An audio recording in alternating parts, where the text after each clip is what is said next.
Muchas gracias. Muy buenos días todos, sean bienvenidos nuevamente a esta iglesia local, Comunidad Bíblica de la Gracia. Y bueno, antes de iniciar la lectura de nuestro pasaje, vamos a buscar al Señor en oración para que nos ayude, nos guíe y nos dirija a lo largo de esta predicación. Oremos al Señor. Padre, te damos gracias, Señor, una y otra vez porque tú eres bueno y porque tus misericordias se renuevan cada mañana. Como se ha leído, como se ha dicho, como se ha expuesto una y otra vez, Señor, gracias por el privilegio de estar delante de ti, Señor. Gracias, Señor, por estar en medio de tu iglesia, Señor, en medio de los santos, de aquellos que tú has redimido, que tú has santificado, Señor, para que te sirvan, para que te adoren, Señor. Gracias por tan grandes privilegios. Y Padre, sabemos que en medio de ellos también tenemos responsabilidades como creyentes, como cristianos. Y queremos seguir creciendo, Señor, en el conocimiento de tu palabra. Queremos seguir creciendo, Señor, conforme a esa imagen que se nos demanda en tu palabra, que es en Cristo, Señor. Ayúdanos a seguir creciendo en Él, Señor, a ese carácter, a ese reflejo, Señor, que glorifica en gran manera tu nombre. Padre, oramos, Señor, para que mi corazón sea transformado, renovado, y para el corazón, Señor, de cada uno de mis hermanos, Señor, también sea de bendición y edificación, que puedan también ver, Señor, esos aspectos de su corazón, de su carácter, que también deben ser santificados. Y Padre, una y otra vez, Señor, sabemos que tú eres glorificado, Señor, y que aún hay fiesta en los cielos cuando un pecador se salva. Salva en medio de esta iglesia, Señor. Sabemos que grande es tu misericordia, Señor, y tu gracia infinita. Obra en ellos, Señor. Ábreles el entendimiento para que puedan, Señor, correr por la fe a Cristo. Oramos y ponemos todo esto, Señor, en medio de mi debilidad, en el nombre de Jesús. Amén. Amados hermanos, vamos a leer por favor el párrafo que encontré puestos en pie. Vamos a leer.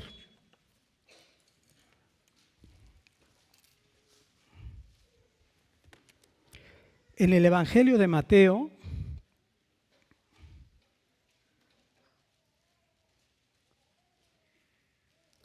capítulo 5, versículos 38 al 42. Evangelio de Mateo, capítulo 5, versículos 38 al 42. Dice así la palabra del Señor. Oísteis que fue dicho, ojo por ojo y diente por diente. Pero yo os digo, no resistáis al que es malo. Antes a cualquiera que te hiera en la mejilla derecha, vuélvele también la otra. Y al que quiera ponerte a pleito y quitarte la túnica, déjale también la capa. Y a cualquiera que te obligue a llevar carga por una milla, ve con él 2. Al que te pida, dale. Y al que quiera tomar de ti prestado, no se lo rehuses. Amén. Pueden sentarse.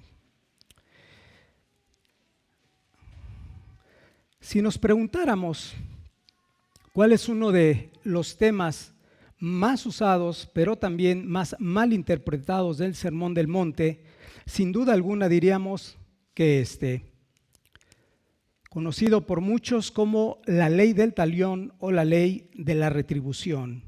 Ojo por ojo, diente por diente, mano por mano, pie por pie y vida por vida. Antes de introducirnos a nuestro pasaje, quisiera dar algunos elementos para que podamos ver por qué es importante y por qué debemos poner atención a este pasaje. Después de la caída del hombre, una de las consecuencias más terribles, sin duda, fue el deseo de venganza. Esto es algo que vemos desde el principio de la creación y aún lo podemos ver en cada uno de nosotros, en nosotros mismos. Si alguien nos causa algún daño o alguna ofensa, nuestro instinto natural no solamente será defendernos, sino dar una respuesta a la agresión y, de ser posible, algo más. Creo que la providencia de Dios siempre actúa en medio del día de adoración. Esto lo digo porque lo que acabamos de escuchar en la breve meditación de Génesis 34 va a ser una introducción preciosa para poder entender el pasaje que hoy vamos a estudiar. Pudimos ver en esa breve meditación el abuso que sufrió Dina, la hija de Jacob, por parte del príncipe de Siquem. Y recordemos un poco con respecto a él. Cuando, entre otros de los hijos de Leví, de Jacob, se enteraron del suceso, esto hablando de Simeón y Leví, fraguaron todo un plan, como lo hemos escuchado, pero no solamente para rescatar o para hacer justicia, que en todo caso sería algo válido, todo esto por el abuso de Dina, sino que en su furor, como se ha podido expresar correctamente, maquinaron con todo engaño un plan en el que involucraron al rey, al príncipe y a todos los varones de Siquem, dejándolos confiados y desprevenidos para que ellos pudieran ejecutar su venganza. Finalmente vimos los resultados de ella. Todos los hombres de Siquem fueron asesinados, pero además aprovecharon un poquito y se llevaron las vacas, los asnos y todo lo que había en su casa. Y podríamos preguntarnos, ¿realmente hay equidad en la justicia que hicieron los hijos de Jacob?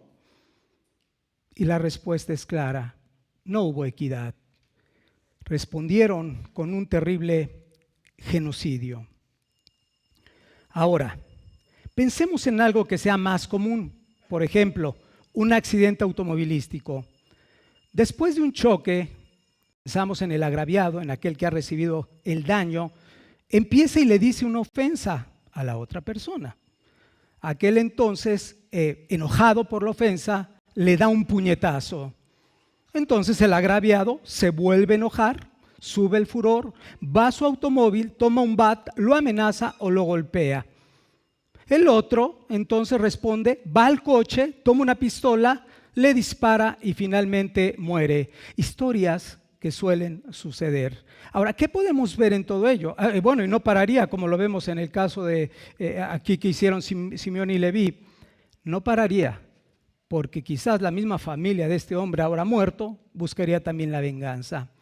El punto que podemos ver en ambos ejemplos es cómo va escalando tanto la violencia como ese deseo de venganza. Dice la Escritura, porque la ira del hombre no obra la justicia de Dios. Tanto el problema, que sí fue un grave problema, de Dina, como el problema automovilístico, evidentemente hubieran podido ser resueltos con un poco de sabiduría en la manera de responder y manejar estos asuntos. Pero bien se mencionó una y otra vez por el hermano Andrés, Jacob no hizo lo que debió haber hecho. Ahora, quisiera también comentar un poco con respecto a el contexto de esta ley que vamos a estudiar. Cuando el Señor llama al pueblo de Israel para que lo sirviera, debemos recordar que el pueblo estaba formado por hombres no regenerados y por hombres regenerados, es decir, estaba formado por hombres salvos y hombres que no eran salvos. Y esto traía de manera natural como consecuencia diferentes problemas en medio del pueblo de Israel. Estos problemas era necesario controlar. Y de manera similar a como lo habíamos venido viendo en el tema del adulterio, del divorcio y de los juramentos, la intención de la ley mosaica era controlar, era regular los excesos. Ahora, particularmente hablando en esta ley, lo que se intenta refrenar es la ira, la amargura y el deseo de venganza. Estos tres aspectos son esenciales en esta ley. Todo esto tenía, entre otras cosas, el propósito de guardar aquel pueblo de donde vendría el Cristo. Ahora bien, si fue necesario para el pueblo de Israel legislarlo, cuanto más ahora para su iglesia que vive en un mundo donde la maldad se va multiplicando, que vive en una sociedad cada vez más corrupta, que vivimos en medio de familias que a veces no funcionan como debieran funcionar, genera conflictos, y también que estamos en medio o formamos parte de una iglesia en la cual los miembros, incluyéndome yo, somos imperfectos. En base a todas esas consideraciones es muy necesaria esta enseñanza. ¿A quién está dirigida la enseñanza del día de hoy? Esta enseñanza está dirigida a los discípulos de Cristo, aquel que habían ido a Él, aquellos que han sido regenerados y ahora pueden entender y responder a este mandamiento. Está dirigido a aquellos cuya justicia es mayor a la de los escribas y de los fariseos. Está dirigido a aquellos que son bienaventurados, y estoy retomando parte del inicio del capítulo 5 del Sermón del Monte, que son bienaventurados cuando son humildes, cuando son mansos, cuando son misericordiosos y cuando son perseguidos. Está dirigidos a aquellos que son la sal de esta tierra, la luz de este mundo. Está dirigido a ti, hermano, para que sepas sobre qué principios debes responder cuando alguien te ofende o te hace un daño, cuando buscan despojarte quizás de tus bienes o aún de tus derechos. Ahora bien, por las malas interpretaciones de este pasaje, tenemos que explicar que no está dirigida, que es algo muy común para este pasaje, no está dirigida a las naciones simplemente como un código de conducta que pueda regular en un momento dado la maldad de los hombres. No es el propósito. Y tampoco nuestro pasaje es como una ruta para que nosotros podamos hacer algo para ser salvos. No está dirigida a esto. Entonces, hemos podido ver un poco acerca de la importancia que tiene este pasaje, hemos podido entender un poquito cuál es el contexto en el cual se establece la ley mosaica, hemos podido ver a quién está dirigida y hemos podido entender hacia quién no está dirigida este pasaje. Ahora, entremos directamente a nuestro pasaje y lo vamos a hacer una vez más siguiendo la estructura que maneja el doctor Martyn Lloyd-Jones. Y digo Martyn Lloyd-Jones porque realmente son muchos, pero él es uno de los que particularmente usan la estructura que el día de hoy usaremos. Veremos 3 puntos básicamente, que son: número 1, ¿qué enseña la ley mosaica? Número 2, ¿qué enseñaron los escribas y fariseos? Y número 3, ¿qué enseñó el Señor Jesucristo? Iniciemos con nuestro primer punto. ¿Qué enseñó y qué enseña la ley de Moisés? Primero, no debemos perder de vista que el Señor no está en contra de la ley mosaica. El Señor está en contra de la corrupta interpretación que hacían los escribas y fariseos. Recordemos un poco que en ese mal deseo de mostrarse fieles a la ley, habían rebajado su estándar para que ellos pudieran cumplirlo de manera externa y así entonces poder seguir siendo llamados por las personas rabí o maestro en Israel. El día de hoy veremos el quinto ejemplo del significado correcto que el Señor Jesús le da a la ley de Moisés. Y como lo hemos hecho anteriormente, primero vamos a ver cuáles eran los textos a los cuales hacían referencia los escribas y los fariseos. Primero, hay 3, vamos a ver por cuestiones de tiempo 2 para tratar de entrar en nuestro pasaje. El primero de ellos lo encontramos en Éxodo capítulo 21, versículo 22 al 25. Éxodo capítulo 21, versículos 22 al 25.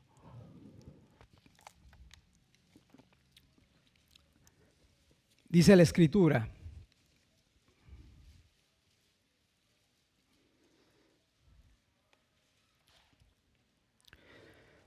si alguno riñeren e hirieren a mujer embarazada, y ésta abortare, pero sin haber muerte, serán penados conforme a lo que les impusiere el marido de la mujer y juzgaren los jueces.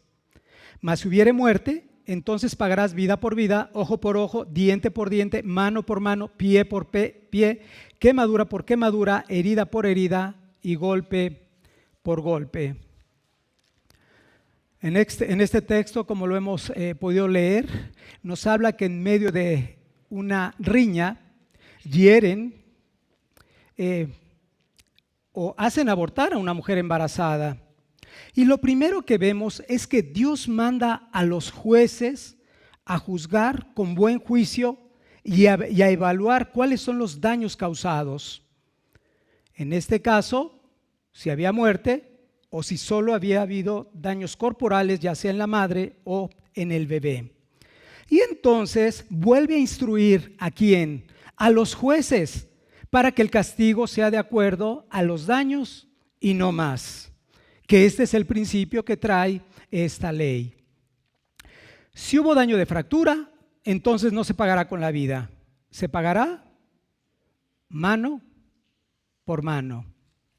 Ahora, de manera similar, el Señor manda aplicar esta ley de la retribución en el caso de un falso testigo que quiera hacer mal contra su prójimo, mal contra su hermano.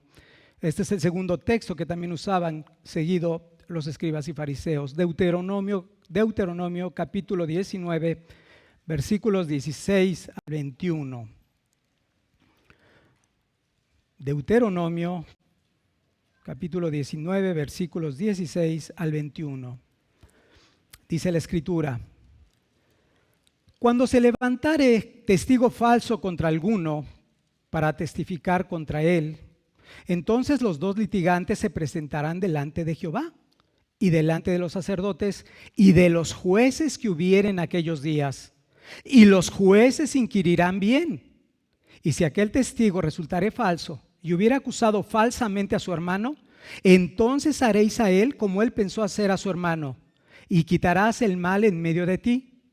Y los que quedaren oirán y temerán, y no volverán a hacer más una maldad semejante en medio de ti.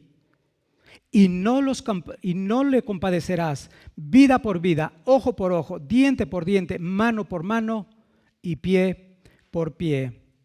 Es cierto que este es un caso diferente al que habíamos leído en Éxodo capítulo 21, pero vemos de todas maneras, una vez más, que Dios por medio de esta ley está instruyendo directamente a los jueces. ¿Cuál es el propósito? El propósito es limitar la maldad en medio del pueblo de Israel. El propósito era infundir temor a aquellos que intentaran en un momento dado, en un juicio, prestarse o ser testigos falsos en contra de su hermano. Y una característica que vemos en este pasaje particular es que dice: no le compadecerás. Es decir, tendrás que ser diligente en la manera de aplicar la ley.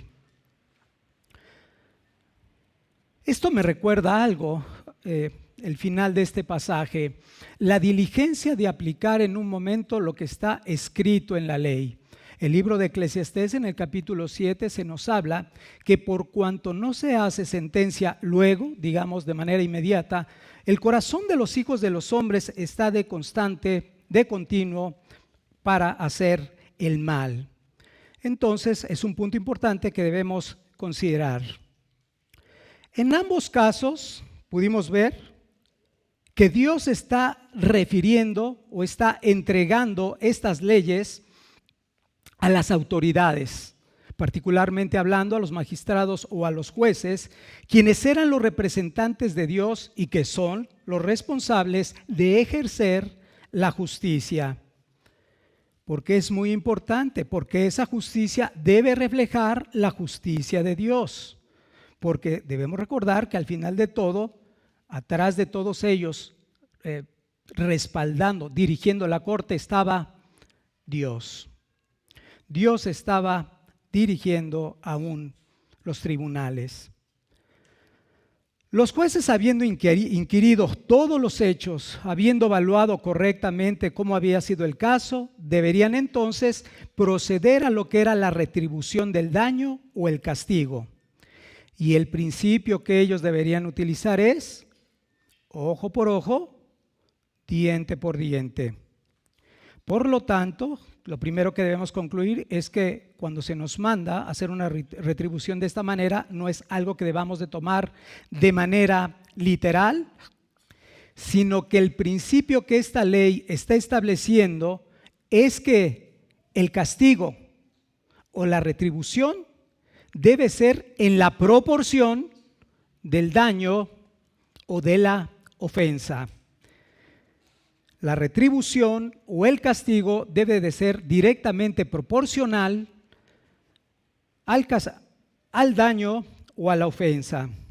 Por ejemplo, si alguien te golpeó en un ojo, no significa que debes de matarlo. Si alguien accidentalmente te saca un diente, bueno, entonces tienes que proceder a reclamar un diente y no toda la dentadura. Lo que podemos ver entonces en esta ley que estamos estudiando es que busca establecer equidad, busca establecer justicia de parte de Dios. Esto es lo que enseñaba la ley mosaica. Ahora, la buena aplicación de esta ley, por supuesto, ayudaba a que el pueblo de Israel pudiera refrenar esa violencia y esos deseos de venganza. Creo que esos serían los aspectos generales de lo que sería el entendimiento de la ley mosaica. Pasemos a nuestro segundo punto. ¿Qué es lo que enseñaban entonces los escribas y los fariseos? ¿Qué enseñaban los escribas y los fariseos? Versículo 38 dice: oísteis que fue dicho, ojo por ojo y diente por diente. Oísteis que fue dicho, ojo por ojo y diente por diente. Bueno, yo me pregunto, ¿no son acaso las mismas palabras que hemos estado leyendo en la ley mosaica? En Éxodo capítulo 21, en Deuteronomio capítulo 19, ¿no son exactamente las mismas? Entonces nos podríamos preguntar también, ¿cuál fue entonces el error? ¿En qué consistió el error? Y tenemos que decirlo una vez más, el error fundamentalmente estaba en la mala interpretación que hacían los escribas y los fariseos.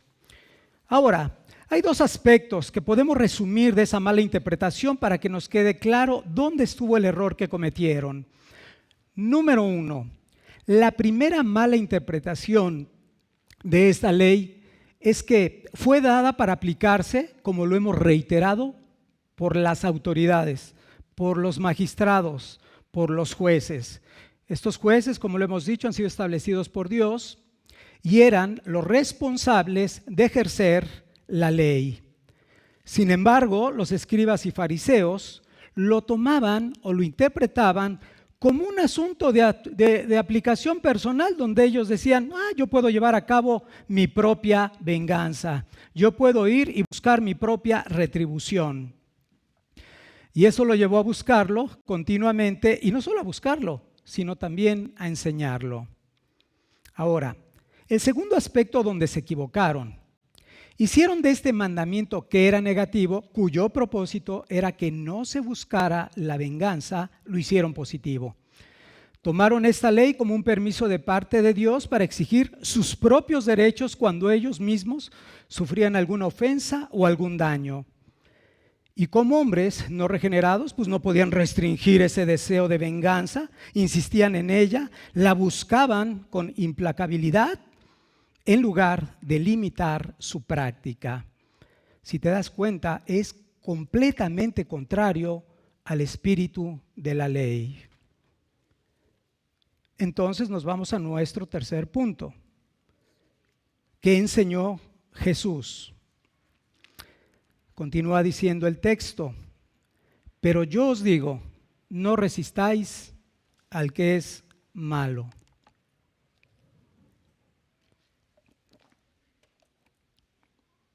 Declaraciones como estas, no resistáis al que es malo, han sido muy mal interpretadas y mal utilizadas. Mal utilizadas, por ejemplo, para justificar lo que hoy se conoce como el pacifismo.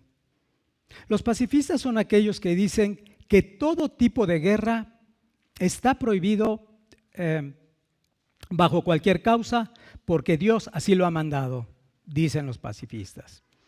Todo tipo de guerra está prohibida bajo cualquier causa porque Dios lo ha prohibido.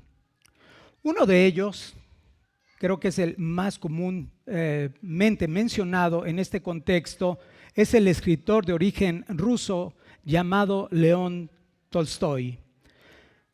Este escritor tomó de manera literal este pasaje, esta parte del versículo, la toma de manera literal y su mala interpretación lo llevó a conclusiones terribles.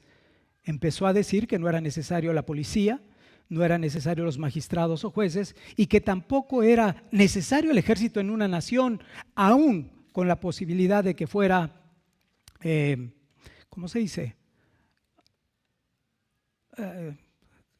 Que lo pudieran entrar y afectar su soberanía. Su soberanía, aunque su soberanía estuviera en riesgo. Ahora, ¿por qué decía él? Simplemente porque Jesús así lo dijo: no resistas al que es malo, torciendo completamente el sentido de esta declaración. Ahora, era un escritor tan famoso que llegó a tener relación con muchas otras personas que tenían influencia en este mundo. Uno de ellos era Mahatma Gandhi, a quien también influyó con esas ideas de resistencia no violenta. Ahora, ¿por qué todo esto? Es muy importante porque podemos ver una y otra vez que una mala interpretación de la lectura de las Escrituras, sin una exégesis correcta, nos lleva a un entendimiento distorsionado que nos puede llevar a cometer locuras como las que hemos mencionado. Hemos dicho anteriormente que los cuáqueros decían, bueno, Jesús dijo que no juréis ni por nada en el cielo, ni en la tierra, ni por vuestros pelos debéis jurar. Lo tomaron tan literal que decíamos, ni aún en los tribunales querían jurar ellos. Ahora los pacifistas lo toman tan literal y dicen, Jesús dijo, no resistáis al que es malo. Entonces no se debe actuar en contra del ladrón, en contra del homicida, en contra del violador, hablando de Génesis 34, ni de cualquier injusticia, dicen ellos. En ambos casos sí fueron las palabras del Señor Jesús, pero tomadas de una manera distorsionada. Y esto nos debe de llevar a tener mucho cuidado entonces en la manera que nosotros interpretamos las Escrituras. Y hay tres consideraciones que nosotros podemos y debemos tomar con respecto al estudio particular del Sermón del Monte. Primero, ¿qué debemos hacer para poder tener una interpretación que pueda ser fiel del Sermón del Monte? Primero, no debemos considerarlo como un código o como una regla que incluye todos los detalles de cómo debemos comportarnos, todos los detalles de nuestra conducta. Segundo, no debemos verlo como una nueva interpretación de la ley mosaica, tampoco. Y número 3, y muy importante, nunca debemos interpretarlo anulando otra verdad que encontramos en la Escritura. Ahora, cuando digo esto, pienso en la interpretación nuevamente del escritor León Tolstoy y de muchos otros. ¿No están considerando verdades muy importantes que encontramos como la del apóstol Pablo en el libro de Romanos capítulo 13, donde Pablo mismo habla de la autoridad civil, quien sí son responsables de castigar y restringir la maldad? Vamos a Romanos capítulo 13, versículo 1 y versículo 4 para que podamos llevar ese equilibrio y balance en el pasaje que estamos estudiando.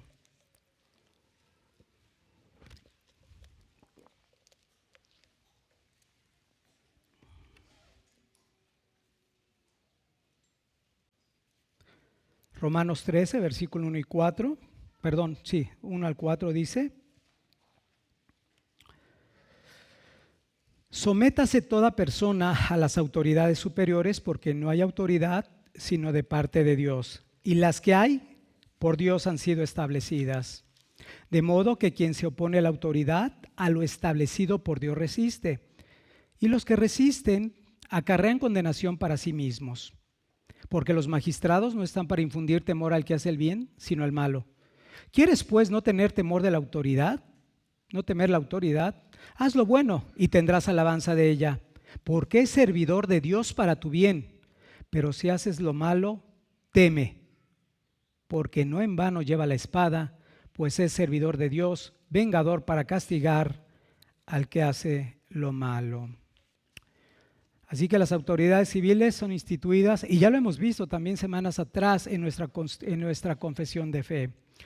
Las autoridades han sido instituidas por Dios y ellas tienen la responsabilidad de protegernos. Tienen la autoridad de parte de Dios, y esa verdad que encontramos en la Escritura también nos debe de llevar a someternos a ellas, siempre y cuando no nos lleven a transgredir su ley moral. Ahora, esto es una demostración también que las autoridades vienen de la gracia común de Dios. Pues en alguna medida se refrena la maldad del hombre caído. Así que entonces, en la medida que los gobernantes cumplen con esta responsabilidad, Dios es glorificado y nosotros entonces podemos vivir quieta y reposadamente en toda piedad y honestidad. Un punto que solo añadiría con respecto a las autoridades es el tema de la espada que menciona aquí. Dice, no en vano lleva la espada, y debemos recordar que la espada representa esa fuerza, representa las armas que las autoridades tienen para poder llevar a cabo las funciones que Dios les ha encomendado. Tiene el propósito de defender a los ciudadanos contra las amenazas y los peligros, y también tiene el propósito de castigar a los delincuentes e infundir temor, de manera similar a como lo vimos también en Deuteronomio 19. Inclusive debemos comentar que hay personas que dicen que no debemos resistirnos a un asalto o al robo de nuestra casa, aún en el medio evangélico. Pero eso es completamente incorrecto. Por supuesto que podemos huir de un asalto, podemos defender nuestra familia si está en peligro, y podemos ir a las autoridades de ser necesario para defender nuestra integridad y para defender nuestro patrimonio. Resistir el mal es una forma en que imitamos también nosotros a Dios, quien resiste continuamente el mal.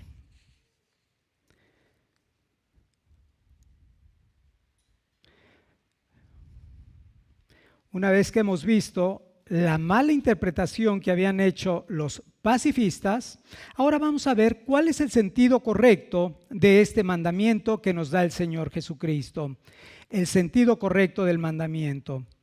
Por medio de 4 ilustraciones que nos hace el Señor, por medio de cada una de ellas, nos muestra que no debemos hacer de nuestros derechos como cristianos la base de nuestras relaciones. Repito, con estas ilustraciones, el Señor lo que busca es que no hagamos de nuestros derechos como cristianos la base de nuestras relaciones. Antes de iniciar cada uno de estos cuatro ilustraciones que menciona el Señor Jesucristo, y con la intención de que podamos ser afectados en nuestros corazones, quisiera que recordáramos las palabras del apóstol Pablo cuando dice, con Cristo estoy juntamente crucificado. Dice él, ya no vivo yo, y el tema tiene que ver con el yo, con el morir al yo mismo, a mis derechos, a lo que me corresponde, a lo que es justo. Con Cristo estoy juntamente crucificado, ya no vivo yo, ahora Cristo vive en mí. Y lo que ahora vivo en la fe, lo vivo en la fe del Hijo del Hombre, el cual me amó y se entregó a sí mismo por mí. Quisiera que bajo ese contexto pudiéramos ir viendo cada uno de los 4 ilustraciones para poder entender correctamente el principio del cual nos habla el Señor Jesucristo en este pasaje. No resistáis al que es malo. Primera ilustración, versículo 39. Si mi memoria no me falla. Primera ilustración. Continúa diciendo el pasaje: no resistáis al que es malo, antes a cualquiera que te hiera en la mejilla derecha, vuélvele también la otra. Creo que es muy importante, como lo hemos explicado anteriormente, que no debemos hacer una interpretación literal. No debemos tomar esto como algo literal. No. Si hubiera sido el caso, el Señor Jesús, cuando fue abofeteado por un alguacil, cuando él fue llevado a un interrogatorio delante del sumo sacerdote, hubiera respondido también con una bofetada, poniendo la otra mejilla. Sin embargo, vemos que no lo hizo así. Y esto en Juan capítulo 18, versículo 22 y 23. Juan 18, versículo 22 y 23.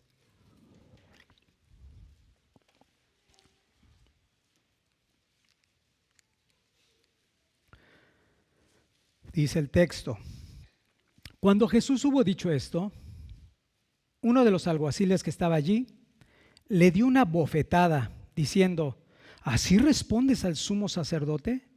Jesús le respondió: si he hablado mal, testifica que está mal, testifica en que está el mal. Y si bien, ¿por qué me golpeas?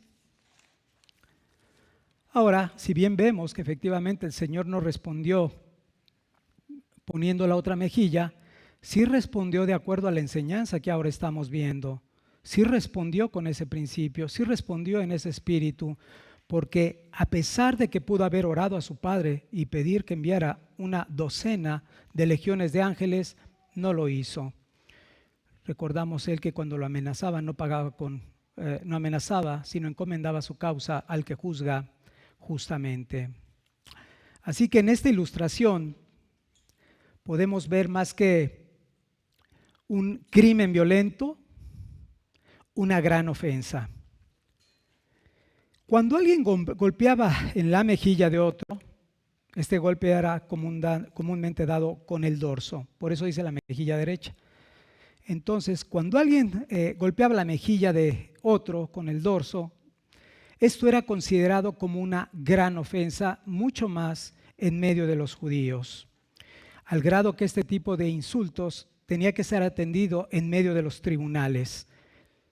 Como el día de hoy, por ejemplo, cuando alguien quiere demandar por causa de alguna difamación o de alguna calumnia. La sanción por este delito, para que te des una idea, excedía el promedio del pago anual de un hombre. Excedía el promedio del pago anual de un hombre. Estamos hablando de una cantidad que era importante. Así que esta ofensa de la cual está hablando el Señor Jesús no era cualquier cosa. De hecho, el día de hoy sigue siendo sumamente ofensivo en algunos países de Oriente Próximo, algunos países que todavía incluyen el pueblo de Israel, incluyen a los sirios, los libaneses, los egipcios, los de Chipre y otras ciudades de Oriente Próximo. Lo siguen viendo como una grave ofensa.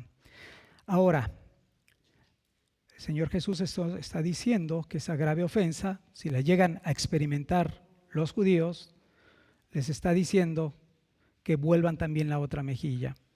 Yo aquí quisiera que imagináramos un poquito. Lo primero que debo de entender es, si esto representaba una gran humillación para el judío, ya el hecho de que te dieran con el dorso de la mano y te hicieran sentir un miserable para ellos, ¿qué debieron haber pensado cuando el Señor les dice: bueno, si eso fue humillante para ti, ahora vuélvele también la otra mejilla? ¿Qué debieron haber pensado? ¿No era una locura verdaderamente para ellos? Entonces, esto nos debe de llevar a meditar qué es lo que el Señor Jesús quiso decir. Y lo que el Señor quería decir era algo similar a lo siguiente. Él está diciendo: deben estar dispuestos a sufrir cualquier insulto que puedan cometer en contra de ustedes. Deben de estar dispuestos a sufrir cualquier insulto que puedan cometer en contra de ustedes. Y entonces esto nos lleva a recordar, el punto es entonces debemos de ser muy cuidadosos de no estar exigiendo continuamente o aferrarnos a los derechos que tenemos como cristianos o a estar buscando continuamente la vindicación de nuestra dignidad ante cualquier insulto.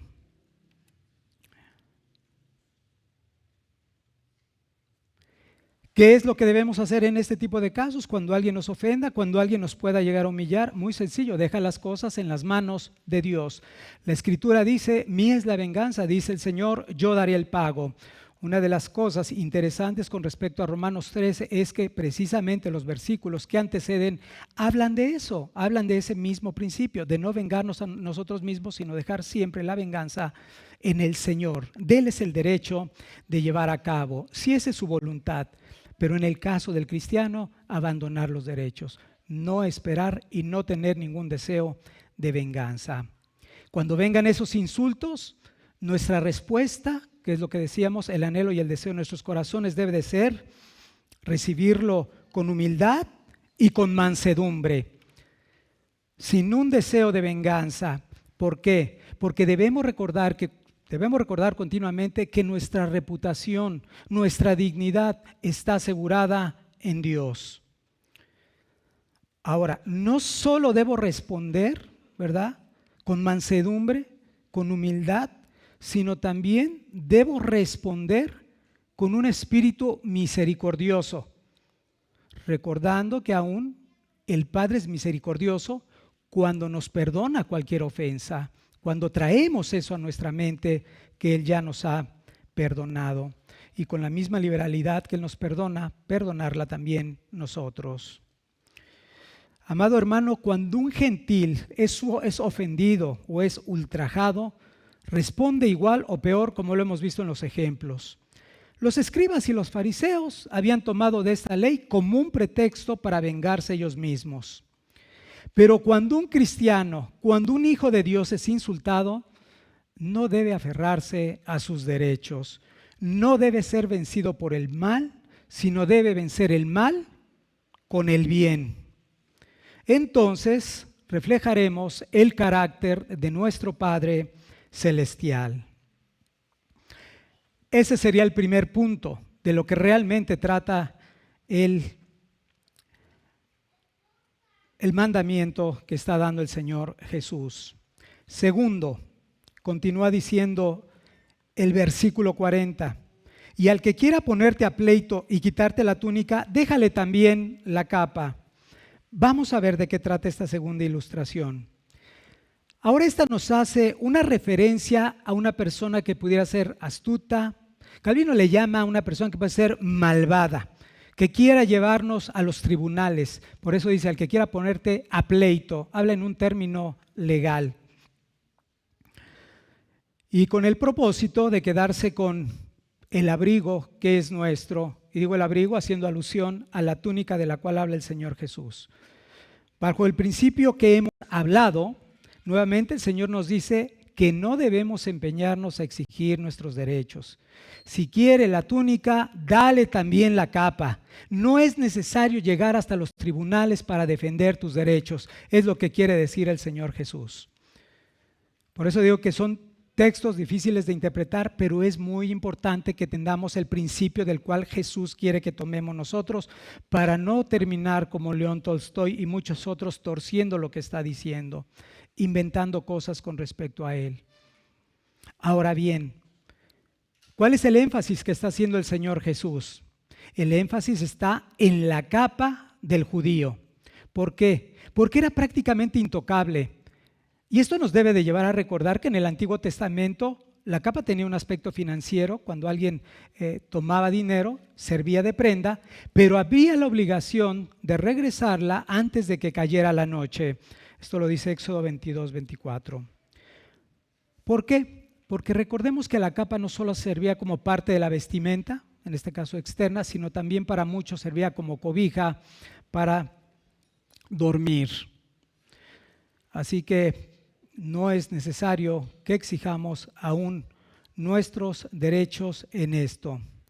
La capa era algo importante para el judío y debía estar preparado aún si fuera necesario perderla. Yo agregaría algo importante: debemos perderla con paciencia y sin deseo de venganza. Ahora, en base a lo anterior, si primero te despojan de la túnica, que es más barata, la implicación es que entonces estaremos preparados para perder lo que cuesta o lo que vale más. Pero para evitar nuevamente una mala interpretación de esta segunda ilustración del Señor Jesús, debemos de aclarar que no está diciendo el Señor Jesús, que no está diciendo si te piden tu casa, dásela. Y no solo la casa, dale los muebles, dale los electrodomésticos, dale todo. No está diciendo eso el Señor Jesús. O si te piden tu auto, que se lo des. No, no es el sentido del texto. Por eso debemos entender el término de nuestros derechos en cuanto a renunciar a ellos, en cuanto a sufrir el agravio, en cuanto a recibir cualquier cosa con paciencia, humildad y mansedumbre. Así que si alguien quiere despojarnos de nuestros bienes, si alguien quiere despojarnos de nuestro auto, si alguien quiere despojarnos de nuestra casa, como lo hemos dicho, podemos ir a los magistrados que están para cuidar a los ciudadanos y entablar la demanda correspondiente. ¿Por qué? Y voy a dar un fundamento muy sencillo y muy racional. Si nosotros no hiciéramos eso, los que saben de leyes, estaríamos de manera indirecta fomentando también que los malandrines se fortalezcan y continúen robando, delinquiendo y extorsionando. Por eso es necesario, o por eso es válido delante de Dios, utilizar los medios que Él ha dado para poder nosotros defendernos por otros y sin tener nada en el corazón. Ahora, si por causa de Cristo nos despojan de todos nuestros bienes, y es una cosa diferente. Y esto haciendo alusión de lo que dice Hebreos 10:34, cuando dice que el despojo de vuestros bienes sufrieron con gozo. Eso ya es una circunstancia muy particular por causa de Cristo que el Señor pudiera permitir, y en todo caso debemos de asumirlo con toda paciencia, humildad y mansedumbre. Tercer ejemplo que marca el Señor Jesús. Y a cualquiera que te obligue a llevar carga por 1 milla, ve con él 2. A cualquiera que te obligue a llevar carga por 1 milla, ve con él 2. Primero tenemos que contextualizar que el ejército romano estaba ocupando Palestina y por lo tanto tenía el derecho de obligar a las personas a llevar una carga. Y esto lo podemos recordar cuando Simón de Cirene fue llamado para llevar la cruz de Cristo, para llevar la cruz de Cristo al Calvario. Esto también era considerado una gran humillación para los judíos. Quisiera que te imaginaras igual. Imagínate que tú estás, o que el judío se encontraba en medio de una reunión social y llega un soldado romano y le dice: tú, ven, toma mi carga y llévala. Y la persona tenía inmediatamente que dejar su reunión e ir y llevar la carga. Si estabas en tu trabajo, tenías que dejar el trabajo y llevar la carga. No importaba lo que estuvieran haciendo, era una responsabilidad, era una obligación que tenían que hacer los judíos de llevar la carga. No importa que si estaban en medio de su comida, no había algún aspecto que pudiera limitarlo. Era uno de los actos más odiados por los judíos porque mostraba públicamente el yugo que ellos tenían de los romanos. Vamos viendo que todo va hacia el corazón, hacia ese yo que continuamente pelea sus derechos. Pero una vez más Jesús no solo manda, imagínate, era de las cosas más odiosas, y otra vez Jesús les dice, pues no solo la vas a hacer, y la vas a hacer con todo gusto, sino le dice que va a ir 1 segunda milla. Y creo que es algo interesante también que debemos de atender. El Señor Jesús está diciendo que los hijos del reino pueden ir 1 milla más. Pero el punto de Jesús es claro. El cristiano puede hacer lo más inesperado, puede hacer lo que es increíble, puede hacer lo que el hombre común no pudiera creer. ¿Por qué? Porque en la gracia de Dios, él o ella lo que busca en un momento dado, por medio del amor, es ganar el alma de la persona en lugar de estar defendiendo sus derechos. Por eso lo puede hacer el cristiano. Veremos unas aplicaciones más adelante. Imagínate también, antes de irnos a la cuarta ilustración, un soldado viendo a un hombre de 70 años, ven tú y lleva la carga. El hombre, con paz en su rostro, toma la carga, cansado llega a la milla y le dice, puedo llevarle una más. ¿Te imaginas la expresión del soldado al ver la reacción de la persona que está haciendo eso? Cuando están acostumbrados a la queja, al desprecio, a las caras, etcétera, por obvias razones, era injusto, sin duda alguna. Pero eso era lo que impactaba en el corazón de las personas. Eso era lo que impactaba en los hijos del reino. Verdaderamente eran diferentes a los otros. Cuarta ilustración. Al que te pida, dale, y al que quiera tomar de ti prestado, no lo rehuses. Otro texto complicado, ¿verdad? Al que te pida, dale, y al que quiera tomar de ti prestado, no se lo rehuses. Este es igual que los otros pasajes que han sido muy mal interpretados, y como la Escritura dice al que te pida, dale, entonces hay personas que dicen, dame, dame, dame. Tienen ese don de pedir, pedir, pedir. Pero este es el resultado también de no entender correctamente el espíritu de este pasaje.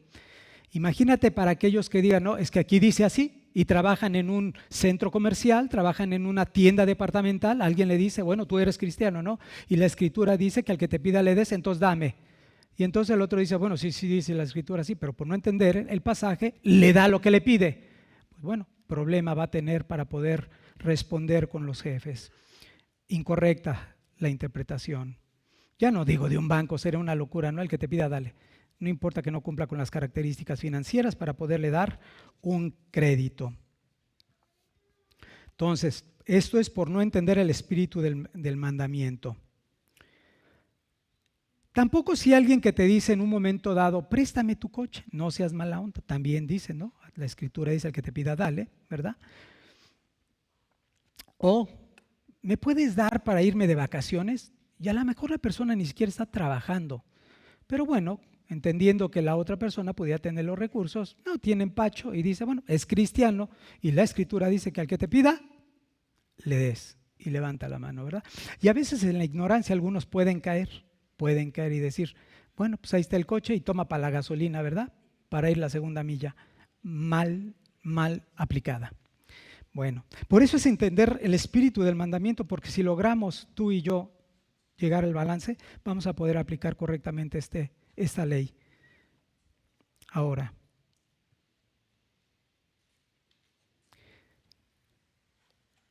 hay un ejemplo también bien importante que debemos, y que nos conflictúa a todos los cristianos y a los que no son cristianos, estoy seguro que también. Hoy hay profesionales teatreros, les llaman, profesionales teatreros pidiendo dinero en las calles. Les llaman teatreros, pero son profesionales para vivir de la gente. Estos hombres son terribles, se la pasan pidiendo dinero en los hospitales bajo el argumento de la enfermedad, la muerte de toda la familia, de los dos lados. Y lo interesante es que después de meses y hasta años, te puedo decir yo, te los encuentras en otro hospital pidiendo. ¿Debemos darle a estas personas porque te piden? Respuesta: no. ¿Debo darle a alguien que se está drogando abiertamente con cemento o lo que sea? ¿Debo darle dinero para que se siga haciendo daño? Respuesta: no. O sea, eso no se llama misericordia, eso se llama imprudencia y participar de pecado ajeno. Fíjate lo que dice el Salmo 112, versículo 5. Otra vez, para crecer un poquito en el discernimiento. Dice el salmista, el hombre de bien tiene misericordia y presta. Pero continúa diciendo, gobierna sus asuntos con juicio. Gobierna sus asuntos con juicio. Es decir, no es dar por dar, sino debemos aprender a dar con sabiduría y con buen juicio. Por eso te decía, si me pide, ¿qué me está pidiendo? Para una causa de primera necesidad. Ok, bien, ¿no? Es una persona que se esfuerza en trabajar, bien. Y hay una serie de elementos, o sea, con buen juicio. No es dar por dar, como muchos tienen por costumbre porque son cristianos. Pues está mal, corrompes a las personas. Esta cuarta ilustración, si es un mandamiento positivo, donde el Señor Jesús manda a sus discípulos a ser generosos con todos aquellos que tienen necesidad. Y fíjate la palabra que ahora utilicé, y es interesante. Aquí Jesús no solamente está pensando en lo que es el pueblo de Dios, no solamente está pensando en la iglesia, está pensando en todos los que pueden tener necesidad, que está bien. Si es correcto, podemos hacerlo, pero si lo contextualizamos en lo que hemos venido hablando, yo pienso en todo lo que sentían contra aquellos del Imperio Romano después de todo lo que les hacían, de esas ofensas, dándoles con el dorso en la mejilla, después de que les digan, ven, deja de hacer tus cosas, no me importa, y lleva la milla. Bueno, a ellos, si tu enemigo tiene hambre, le vas a dar de comer, si tiene sed, le vas a dar de beber. El Señor se está yendo mucho más allá de solamente no tenga sentimiento de venganza.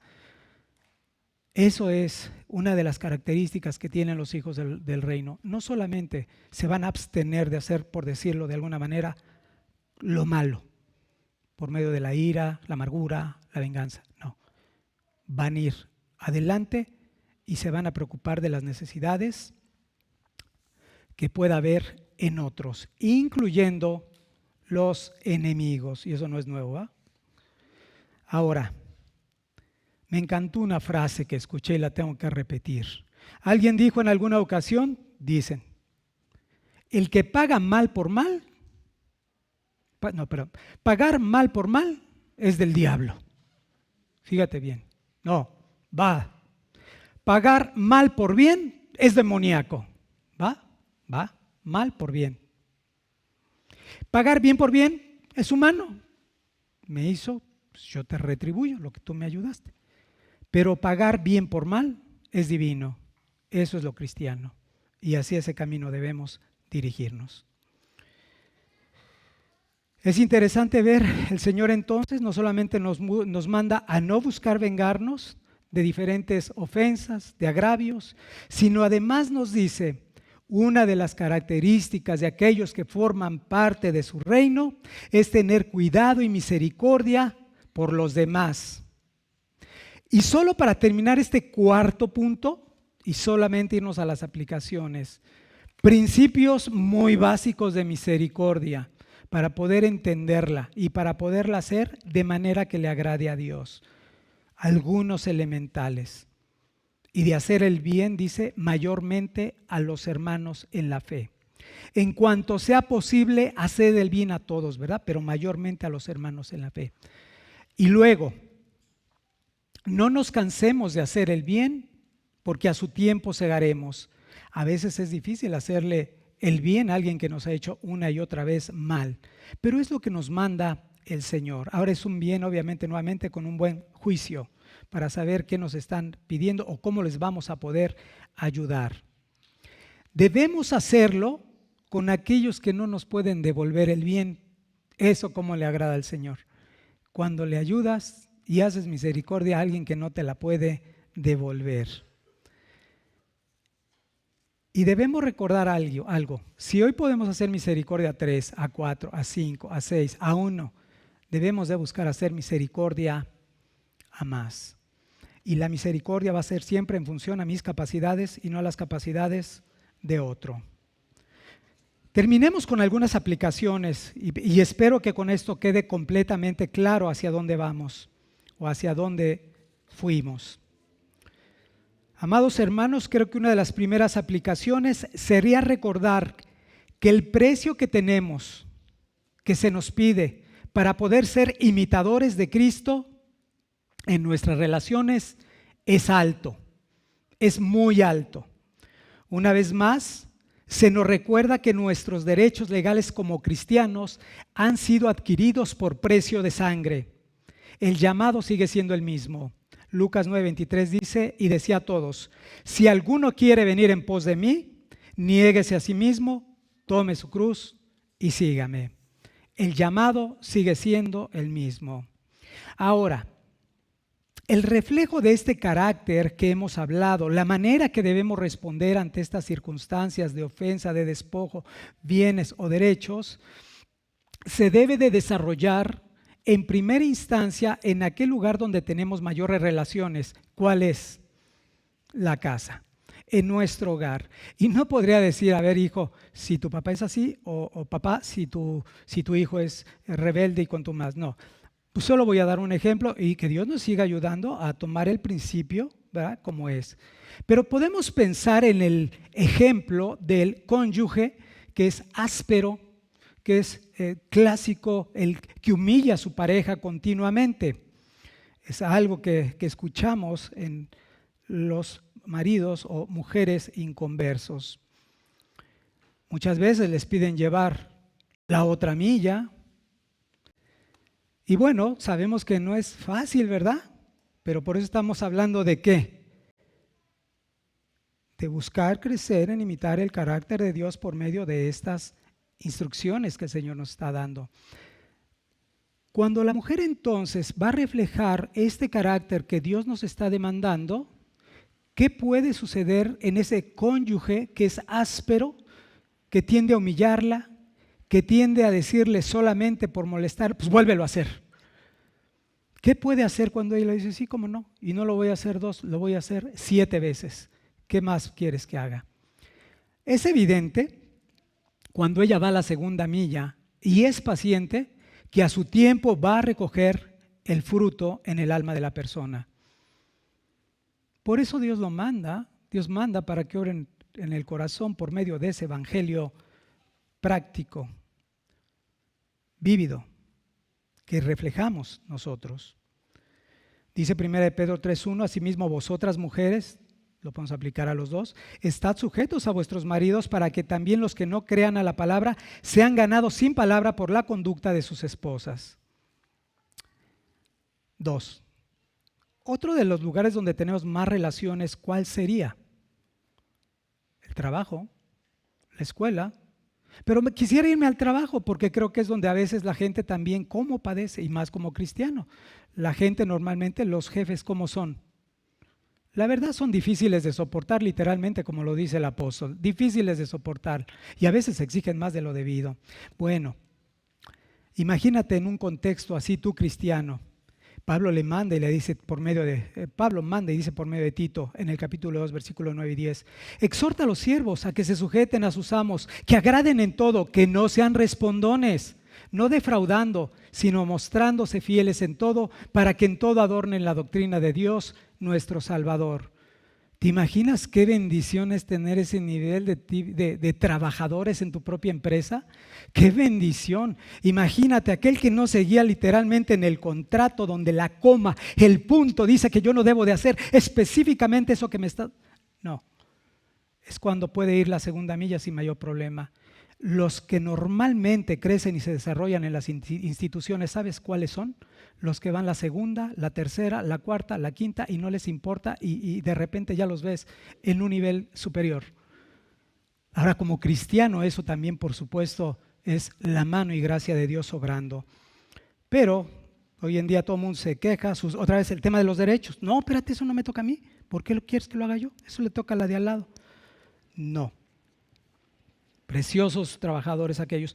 Y dicho de paso, yo a veces en los centros comerciales me he encontrado hombres que yo digo, este tiene que ser cristiano, este tiene que ser cristiano. Qué bárbaro, qué manera de atender, qué manera de servir. Mira, es tan atento que demasiado empalaga su perfecto servicio que prestan. Y resulta que no, que es más ateo que el diablo. O sea, ¿qué pasó? Bueno, también la Biblia dice que su vientre estimula su necesidad de comer, pero en nosotros no es así. Dice, bueno, tercer punto donde yo lo aplicaría, tercer punto, y creo que es importante este punto, en la iglesia. Y el hermano hoy hablaba también la iglesia, lo importante que es la iglesia, el pensar que a veces no actuamos como debiéramos actuar, que somos negligentes con respecto a nuestro comportamiento para con ella. Pero ahora quiero pensar en nuestra iglesia cuando recibes una ofensa o cuando eres defraudado por un hermano. Eso no es nuevo, recibir una ofensa por un hermano. Al principio decíamos que es necesario aún como iglesia porque nosotros somos miembros imperfectos. Eso significa que podemos todavía pecar, todavía podemos ofender con nuestra lengua a nuestro prójimo y podemos ofender aún a nuestro hermano. Puede ser que me di cuenta o puede ser que no me di cuenta, puede ser de una u otra manera, pero podemos ofender. Entonces, si estamos conscientes en que eso también se puede dar en medio de la iglesia y aún puede haber, alguien puede ser defraudado, y cuando digo defraudado es que yo le encargué y nunca me lo trajo y se quedó con el dinero. Y Pablo habla con respecto a eso también en Corintios, cuando dice, ¿están litigando en medio de los incrédulos? ¿Qué están haciendo allá? Y entonces los empieza a reprender, los empieza a exhortar, porque no es correcto. En lugar de que arreglen sus cosas, en lugar de que dice el apóstol Pablo, busquen sabios en medio de vosotros para que arreglen tal problema. Entonces, ¿qué debemos hacer? Yo te diría dos cosas. Bueno, uno, recordar la exhortación de Pablo. Pablo dice, así que por cierto es ya una falta, dice Corintios 6:7, 1 Corintios 6:7. Así que por cierto ya es una falta que en vosotros que tengáis pleitos entre vosotros. Fíjate las palabras de Pablo. ¿Por qué no sufrís más bien el agravio? ¿Por qué no sufrís más bien el ser defraudados? Se acabó el problema. ¿Sí? Ok. Pero también debo de hacer una segunda cosa, no nada más digo, bueno, me debe, pero ya déjalo ahí. Pon tu línea, ¿no? Si no es clásico, pon la línea. No, alguien me decía en la mañana, un hermano, ya perdoné, no pasa nada, ya perdoné, de verdad, ya no hay ni deseo de venganza. Pareciera. No, ya todo está en orden, pero no quiero verla, no quiero verlo, no quiero acercarme. O sea, honestamente, la verdad, mejor punto. Está muy mal eso. Porque es precisamente contrario al espíritu del mandamiento de Cristo. ¿Qué debo de hacer? Gálatas 6:1 dice, y sí lo voy a citar porque es importante el texto, dice, hermanos, si alguno fuere sorprendido de alguna falta, o sea, te ofendió, está bien, sí es cierto, vosotros que sois espirituales, restauradle con espíritu de mansedumbre, considerándote a ti mismo, no sea que tú también seas tentado. Esto es lo que debemos hacer, resolver y fortalecer lo que tanto oramos cada miércoles y cada domingo, la unidad de la iglesia. Esto es fundamental. Pero si aplicamos lo que hoy hemos entendido, de que si alguien me ofendió, de verdad, yo le pido hoy perdón a Dios porque he entendido más cosas que no hubiera hecho si hubiera entendido más claramente esto. No lo hubiera hecho. Porque dices, ¿qué tengo que reclamarle a Dios después de lo que Él ha hecho por mí? ¿Por qué? No, es que mira, Señor, es que no es justo. ¿Por qué me calumnias? No, espérate, estás pero bien perdido. O sea, no. De verdad, cuando ves esto dices, gracias Señor por tu palabra porque ahora entiendo. Debemos estar completamente dispuestos a la ofensa, a la humillación, a la calumnia, a lo que quieras. No importa, mi reputación está arriba en los cielos. Y no hablo jactanciosamente, hablo como alguien que ha confiado en Cristo y ha sido redimido por la sangre del Cordero. Y así debemos actuar cada uno de nosotros.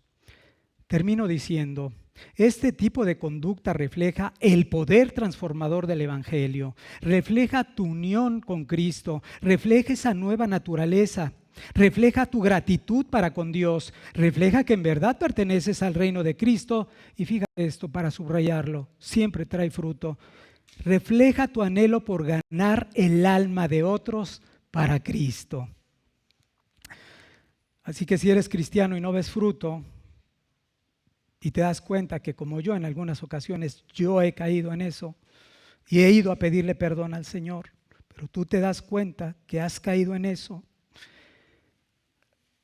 y que has practicado la verdad continuamente, el enfado, la amargura, el enojo, el anhelo de venganza, pues yo tengo que decirte arrepiéntete, ve a Cristo, eres cristiano y mortifica tu yo. Con Cristo estoy juntamente crucificado, ya no vivo yo. Mortifica tu yo, mortifica tu orgullo, mortifica esas pasiones que no quieren morir. Y amado amigo que estás aquí fuera de Cristo, todos somos egoístas por naturaleza, tenemos una altísima estima acerca de nosotros mismos y cuando alguien nos ofende o nos causa algún daño, aguas, eso sí fue cosa seria, porque fue directamente en contra de mi persona, así lo decíamos muchos. Pero ¿sabes qué? Tú has ofendido mucho más a Dios. Tú has ofendido a Dios cuando te enojas, cuando te amargas o cuando anhelas venganza contra otra persona, pecas contra Dios. Así que el llamado, amigo, que estás aquí, y la verdad no tengo que llevarte a hacer que hagas una confesión pública porque tú lo sabes en tu corazón, porque todos lo hemos experimentado en el corazón. Separados de Dios siempre tenemos resentimiento con algo, contra alguien y aún contra la vida y aún contra Dios. El llamado es para ti, para que te arrepientas, para que pongas tu confianza verdaderamente en la persona y en la obra de Cristo. El único que puede liberar verdaderamente de la esclavitud, de ese pecado, de amargura, de resentimiento, es el Señor. Pon tu confianza en Él y Él te librará. Oremos al Señor. Padre, oramos, Señor, nuevamente dando gracias por tu palabra que ilumina nuestro camino. Oramos también para que perdones nuestras faltas, perdona mis fallas, perdona mis nervios, Señor. Perdona, Señor, nuestras torpezas, perdona nuestros pecados. Ayúdanos, Señor, a crecer verdaderamente en un estándar, Señor, donde podamos verdaderamente buscar las cosas de arriba donde está Cristo, donde busquemos imitar a Cristo, donde, como también se ha dicho, irnos a Betel, estar continuamente en Cristo, Señor. Padre, en Él lo tenemos todo, en Él estamos completos. Y Padre, ayúdanos a permanecer, Señor, mirando siempre al invisible, mirando, Señor, como dice también tu palabra en el libro de Hebreos, Señor, capítulo 12, poniendo nuestra mirada en Cristo Jesús, el autor y consumador de nuestra salvación, Señor. Ayúdanos, Señor, para que podamos ver todas las circunstancias que vivamos desde esa magnitud pequeña, Señor. Comparado, Señor, a la gloria, Señor, que ha sido revelada por medio de tu sacrificio. Comparada, Señor, con aquello que has hecho por muchos de nosotros en la cruz. Ayúdanos a tenerlo, Señor, en tan alta estima que cuando nos ofendan, cuando nos dañen, Señor, aquí adentro, fuera, donde sea, Señor, quien sea, podamos estar, Señor, dispuestos a responder como tú lo harías, siguiendo, Señor, tu ejemplo que encontramos en tu palabra. Te damos gracias por todo, en el nombre de Jesús. Amén.